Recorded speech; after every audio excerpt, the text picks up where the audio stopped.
Now, News Center 11 Sports with Ellie Fritsch.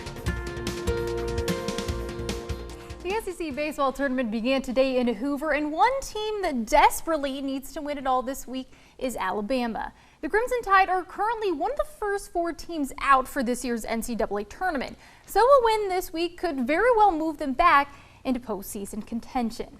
Start things off in the top of the third. Alabama's Peyton Wilson competing in his hometown of Hoover. That's a ground rule double right there to left field. That's going to score Caden Rose as the Tide, they jump on the board first. And we'll stick in the third inning. Owen Diodati, the Canadian. How about this smack to right field? Not too shabby, eh? Yeah, that would score 2 for the Crimson Tide. And just like that, Alabama, they're going to jump up to a 3-0 lead. And this next at bat, let's just say the Gamecocks, they're going to need a lot more than a Band-Aid to stop the bleeding. Jackson Tate, say goodbye to that one. A 3-run homer from the senior lifts Alabama to a 6-0 lead. A monster inning for the Crimson Tide, and it didn't stop there. The very next inning, Alabama up 7-0 now. Sam Prater, hard hit ball to center field. Not hard enough for the home run, but it is going to score Wilson from third. And that would lift the Crimson Tide to an 8-0 lead. South Carolina, they would get on the board in this game, but being down 8-0, yeah, that's pretty hard to come back from. Alabama delivers a dominant performance, winning 9-3 to keep their postseason hopes alive. But now let's take a look at the SEC tournament bracket and just kind of an update of where we are at right now. So Florida today, well, they got the win over Kentucky. So they're going to be playing Mississippi State tomorrow, and that'll be the Bulldogs' first game of this tournament. Now with Alabama getting the win today over South Carolina, they're going to be facing number 2 Tennessee tomorrow for their second game. And this is all going to be double elimination. Now the game that's going on right now, that's LSU and Georgia. And then later on, we've got Ole Miss and Auburn, and we'll see if the Rebels, they're able to advance on to that second round. The SEC tournament is not the only college baseball tournament taking place this week. The Conference USA tournament begins tomorrow on the campus of Louisiana Tech. And Southern Miss will have its boxing gloves laced up and nice and tight as they fight to try and win it all. Now here's why this week's tournament is a must-win for Southern Miss. If the Golden Eagles do win it all, they'll likely take Charlotte's place of hosting an NCAA regional. But it's not as easy as just beating Charlotte in the tournament to make that happen. They also need to get past Louisiana Tech, who they'll face on Thursday if both teams win tomorrow. The Golden Eagles dropped 5 of their 8 games against La Tech in the regular season. And with the Bulldogs having home field advantage, Scott Berry knows that his team needs to play as perfect as possible. It's really important that all phases of your game show up. You know, at that point, as we love to say, hay's in the barn. From where I'm from, so you got to go out and play, and you've had enough time on the field to learn from your failures. Not that you're not going to still make mistakes, but hopefully those are going to be limited. Southern Miss has won 3 of the last 4 conference tournaments and will look to make it 3 in a row this week. This week's Total Paid Care Team of the Week is the West Lauderdale Red Sox, a youth baseball team out of Collinsville. The Red Sox won all 12 of their games this season to finish the year with a perfect record. Way to go, Red Sox, and congratulations on your undefeated season. And now to the wildlife forecast, sponsored by the Vein Clinic at Meridian Plastic Surgery. Your top times for wildlife activity on Wednesday, May 26th are 1:19 a.m. and 1:49 p.m. If you go onto the Twitter page of Ole Miss Women's Golf right now, you'll notice that their bio has been changed to say 2021 National Champions. Well, that's because the Rebels are, in fact, 2021 national champions. Today in Scottsdale, Arizona, Ole Miss defeated Oklahoma State 4-1 in match play to be crowned national champions for the first time in program history. Andrea Lignell, the sophomore from Sweden, sunk a clutch putt on number 17 that handed Ole Miss the championship. Chiara Tamberlini also delivered in a big way for the Rebels today, recording the largest margin of victory in championship match history with a 6-5 win. Not only is the championship the first in program history, but also the first in any Ole Miss women's sport. No doubt that this team has cemented itself in the history books, and a huge congratulations to them.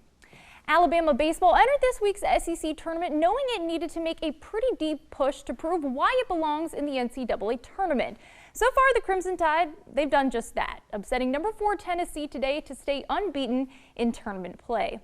Owen Diodati, the sophomore from Ontario, Canada, was huge in the Tide's opening win over South Carolina yesterday, and today he delivered again with this RBI single in the 11th inning that in the end would give Alabama a 3-2 win over number 4 Tennessee.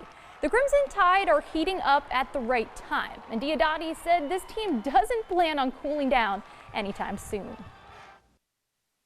These 2 wins are huge, and we don't plan on stopping here after these 2 wins. We're a really confident group, and I think we're a really good team, and we can do something really special here in the tournament. Well, it's big on so many levels, and you go 12-17 in league play, you better go pretty deep in this thing to be on the bubble or to get in. So I'd feel a lot better if we win another game or 2. Alabama now has a date with number 13 Florida tomorrow, and a win over the Gators is just what the Tide need to solidify why they belong in the national tournament. After a bit of a rain delay, the tarp was finally able to come off in Hoover, which meant Ole Miss and Vanderbilt were finally able to begin their SEC tournament matchup. In the bottom of the 4th, though, it's nothing but 2 goose eggs, as both teams have yet to score in the game. And then over in Ruston, Louisiana, at the Conference USA tournament, games got way behind schedule today, which means Southern Miss and Western Kentucky, they have not been able to start their matchup yet. That was supposed to start at 7:30. And unfortunately, they're going to have to wait a little longer, as Louisiana Tech and UT San Antonio, well, they're headed into extra innings, tied at 6.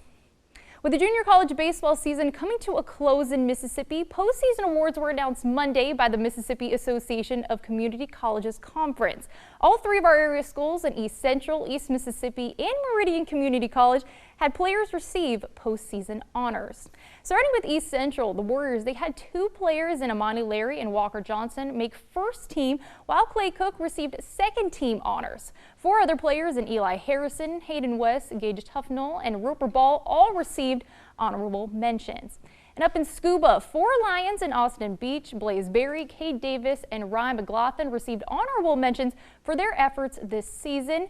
And last but certainly not least, Meridian Community College, they had the most of any of our area schools, with 8 players being honored. Alex Sparks, Banks Tolley, and Braden Luke, they were first team selections, while Bridley Thomas made the second team, and Brett Mason, Christian Jones, Lane Ladner, and Keyshawn Coyer, they all received honorable mentions. A huge congratulations to all these players and all 3 programs on great 2021 seasons. And now to the wildlife forecast, sponsored by the Vein Clinic at Meridian Plastic Surgery. Your peak times for wildlife activity on Thursday, May 26th are 2:18 a.m. and 2:49 p.m. Huge for Ole Miss women's golf. Their first one in program history, and the first one for women ever at Ole Miss for championships. Big deal. Amazing. So proud. Girl power. Go. Girl power. All right, thanks, Ellie.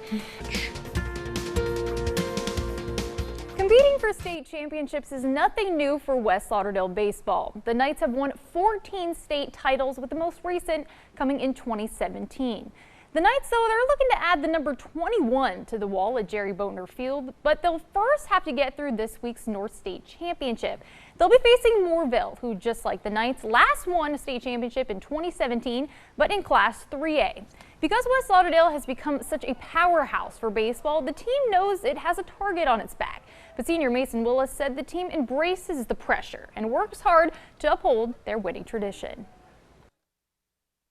I definitely think we have someone on our shoulder. Definitely knowing that there's great tradition here, I think it helps us win games. I think we know that we have to give it all we got to get there. Baseball it's a humbling game. You can go 3 for 4, and then the next day you can go 0 for 3 or 0 for 4. So we talk about not getting too high or not getting too low, and just being even keel, trying to play with a lot of energy and intensity.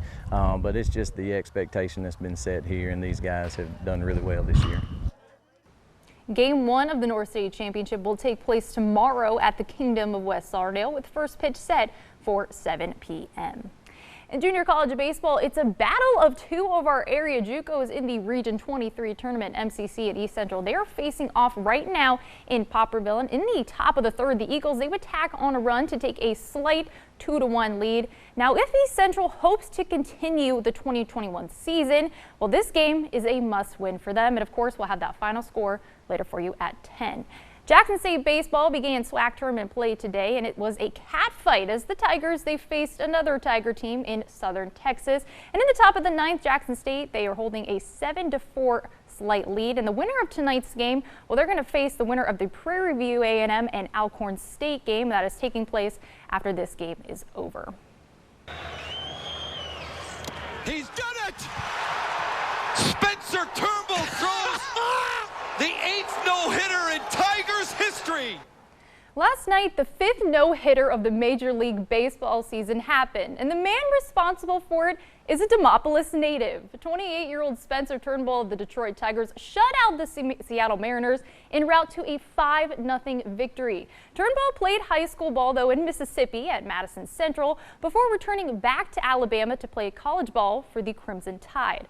Turnbull's no-hitter was the first for Detroit since Justin Verlander's back in 2011, and he gets a pie to the face. You gotta love that.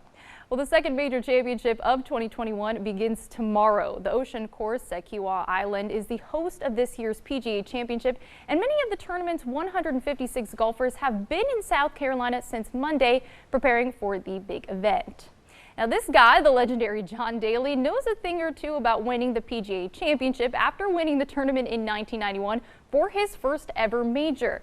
Daly, however, is not a favorite to win this year's PGA Championship, but guys like Justin Thomas, Rory McIlroy, and last year's winner, Colin Morikawa, are. And just in case 24-year-old Morikawa forgot that he is a defending PGA Championship winner, well, people have been making sure to remind him all week long. People came up to me and called me DC, and I was like, I don't know what that means. Obviously, it means defending champ now. But I don't know. I don't feel an extra weight. I feel like people look at you and they know you won last year. But in my sense, like, I'm coming out here to win, and I see these guys every single day, and I see them every week. That it really doesn't change much. Morikawa is paired with some other major champions in Bryson DeChambeau and Hideki Matsuyama. Now all three will tee off from hole 10 at 7:44 a.m. Central Time. And out the wildlife forecast, sponsored by the Vein Clinic at Meridian Plastic Surgery. Your top times for wildlife activity on Thursday, May 20th are 8:36 a.m. and 8:12 p.m. The C Spire Outstanding Player Awards are presented annually to the top college athletes in Mississippi. Today, the Mississippi Sports Hall of Fame held a virtual ceremony to honor this year's award recipients. The Ole Miss Rebels, they dominated this year's Outstanding Player Awards, collecting 4 of the 5 trophies. Former Ole Miss wide receiver Elijah Moore took home the Connerly Trophy, which is presented to the state's most outstanding college football player.